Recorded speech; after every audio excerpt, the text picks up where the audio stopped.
Selamat pagi, saudara-saudaraku yang dikasihi dan diberkati oleh Tuhan. Kita bersyukur kita mempunyai Allah yang setia.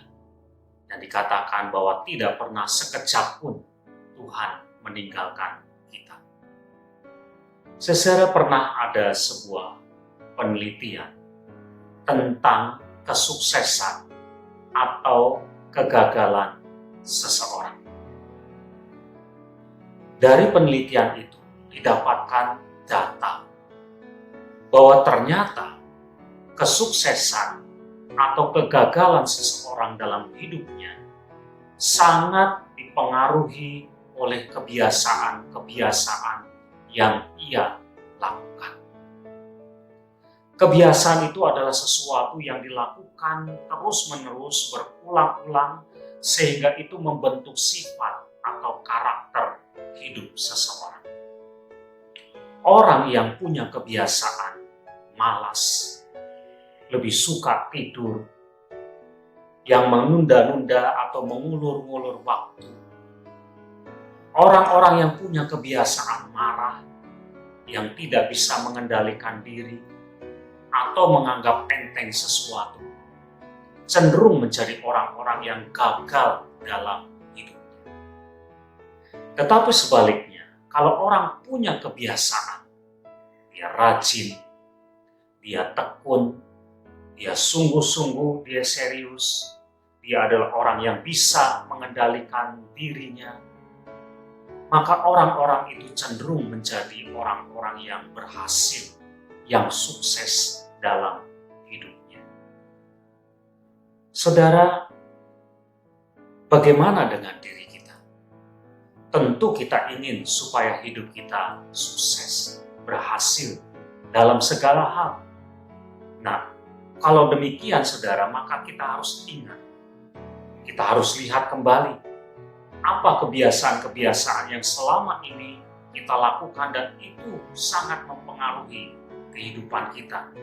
Dan itu bisa menentukan apakah kita akan berhasil atau gagal.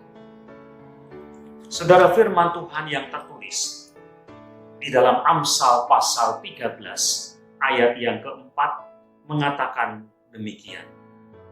Hati si pemalas penuh dengan keinginan, tetapi sia-sia.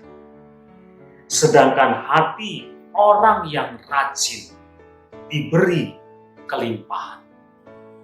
Firman Tuhan sudah mengingatkan orang yang punya kebiasaan buruk, yaitu kebiasaan yang malas, walaupun dia punya banyak keinginan, tapi dia tidak akan bisa meraih keinginannya itu. Sia-sia semuanya. Dia akan gagal. Tetapi sebaliknya, orang yang rajin, yang biasa menjadi orang yang rajin, firman Tuhan katakan, dia mendapatkan kelimpahan. Dia akan berhasil dalam hidupnya. Jadi saudara, mana yang kita pilih dalam hidup kita? Ingin menjadi orang yang berhasil, ingin menjadi orang yang sukses, atau kita ingin menjadi orang yang gagal? Kalau kita ingin berhasil dalam hidup kita, kita ingin sukses dalam hal apapun juga, maka buanglah semua kebiasaan-kebiasaan yang buruk, yang mempengaruhi kita untuk kemudian kita menjadi orang yang gagal. Mulailah dengan kebiasaan-kebiasaan yang baik. Jadilah orang-orang yang rajin, yang setia, yang sungguh-sungguh, yang bisa mengendalikan diri, yang serius. Kebiasaan-kebiasaan itu akan mendatangkan kebaikan dalam hidup kita. Kita akan menjadi orang-orang yang berhasil, yang sukses. Buanglah kebiasaan yang buruk. Mulailah dengan kebiasaan yang baik. Amin.